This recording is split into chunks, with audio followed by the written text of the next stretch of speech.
격수선언의 묘봉입니다. 오늘 살펴볼 문제도 마찬가지로 선방편에 대한 문제입니다. 선이라고 하는 것은 따라서 가장 수승한 것이요, 가장 존귀한 것을 뜻합니다. 이것은 중생의 것과 전혀 같지 아니하기 때문에 달리 이름을 붙여서 지선에 이르는 길이라고도 합니다. 가장 선한 것에 이르는 것이다. 선하다고 하는 것은 양심적인 선이 아니요, 선악을 떠난 선이기 때문에 이것을 초생지시에는 독존이라, 가장 존귀한 것이라고 불렀던 것입니다. 즉 요즘식으로 얘기하자면 최선의 것입니다. 그러나 이 최선이라고 하는 것도 결국은 중생을 전제로 하여서 일어나는 최선입니다. 중생의 몸이 없이는 이와 같은 최선이 있을 수가 없습니다. 왜냐하면 가장 선한 것은 중생들의 저러한 선들을 벗어난 것이요, 그를 뛰어넘은 것이기 때문입니다. 따라서 우리가 선신이라고 한다든가 선지식이라고 한다든가 선법이라고 한다든가 선례 비교야 할 때 선례라고 하든가, 이것은 모두가 중생 속에서 중생을 뛰어넘는 그와 같은 것들의 이야기입니다. 그러면 이 시방세계가 무엇인가? 곧 열의 몸입니다. 하늘은 무엇인가? 곧 열의 몸입니다. 저 땅은 무엇인가? 곧 열의 몸입니다. 그러나 열에는 눈도 코도 귀도 혀도 없습니다. 우리가 앞서서 이미 살펴본 바와 마찬가지로 입은 말할 줄을 모릅니다. 입으로 말을 하는 데에도 입은 말할 줄을 모릅니다. 귀로 듣지만 귀는 들을 줄을 모릅니다. 손으로 만지지만 손은 제 자신을 만질 수가 없습니다. 이와 똑같은 이치로 중생은 중생을 건지지를 못합니다. 중생이 스스로 건질 수 있게 되었을 때 그것을 우리는 열의 성품이라고 했습니다. 그것이 오고 감에 자유로워서 이와 같이 오고 가장 훌륭하게 면하여버리는 까닭에 우리는 이것을 선서라고 부처님의 이름을 붙였던 것입니다. 그러면 이 세상에서 가장 존귀한 자라고 하는 것은 부처님의 태어남을 지칭해서 이런 말이요, 선서라고 한 것은 부처님의 멸을 지칭해서 부른 말입니다. 그러나 그 생이 본래 온 것이 없기 때문에 이것은 무생입니다. 무생이 곧 부처님의 본체입니다. 그리고 열의 몸은 불멸인 거로, 멸하지 아니하는 거로 인멸을 하였다 하더라도 이것은 물들은 바가 없고 들어가는 곳이 없기 때문에 그리하여 이것을 선서라고 하였던 것입니다. 이것을 좀 더 가장 간단한 말로 표현을 하자면 부처님의 생이라고 하는 것은 곧 무위요, 부처님의 멸이라고 하는 것은 곧 무주입니다. 머무르는 바가 없기 때문에 멸하는 바가 없다고 하는 것이요, 하는 바가 없기 때문에 태어나는 바가 없다고 한 것입니다. 일어나는 생각마다가 다 꿈이요, 환이요, 실제로 있는 것이 아닙니다. 이래서 그렇다면 이제 열의 눈으로 세상을 다시 볼 수가 있게 됩니다.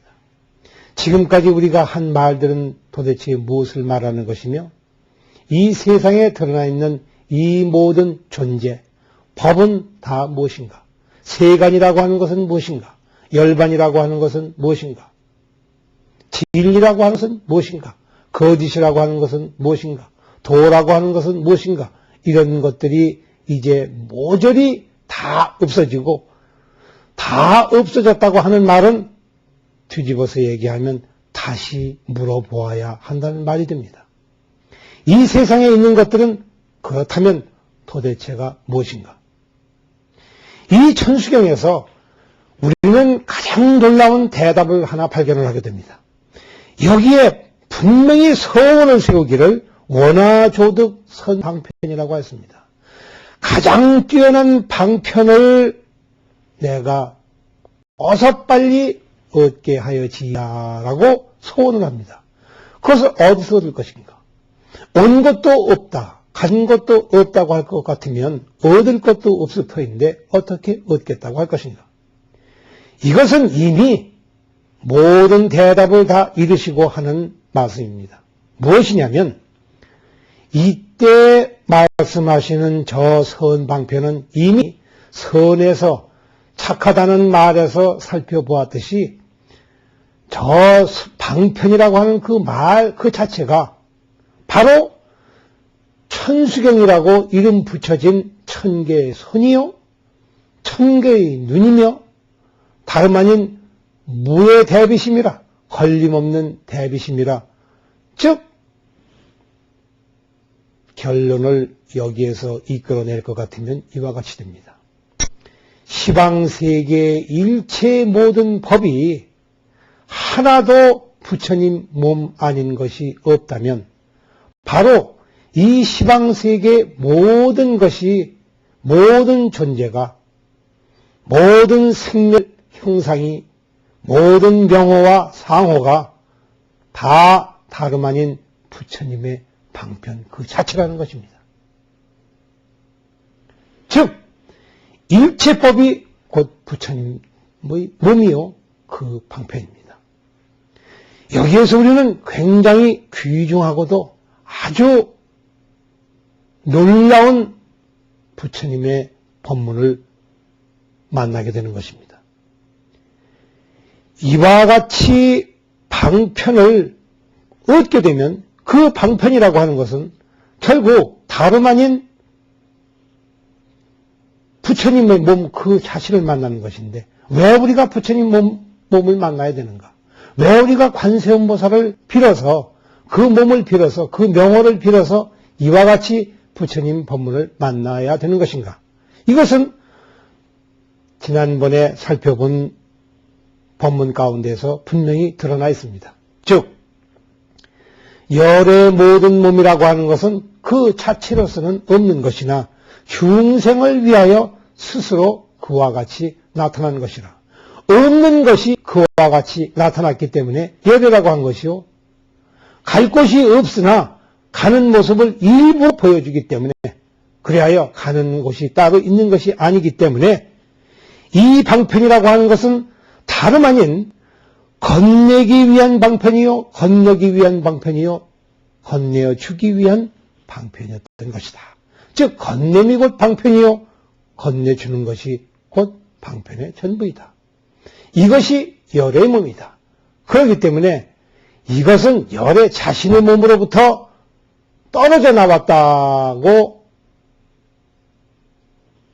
필칭 그와 같이 일러야 되기 때문에 열의 이름을 직접 거들먹거리지 아니하고 관세음보살의 이름을 빌었던 것입니다. 그리하여 원화조득 선방편이라고 하자마자 곧 나무대비 관세음 해서 그 과정을 여실하게 드러내고 우리에게 보여준 것입니다. 이와 같은 기도를 할 때에 사람들이 함부로 관세음보살께 기도를 하게 되면 모든 선방편을 얻게 될 것이다. 아무리 기도해도 이것은 얻어지지 않습니다.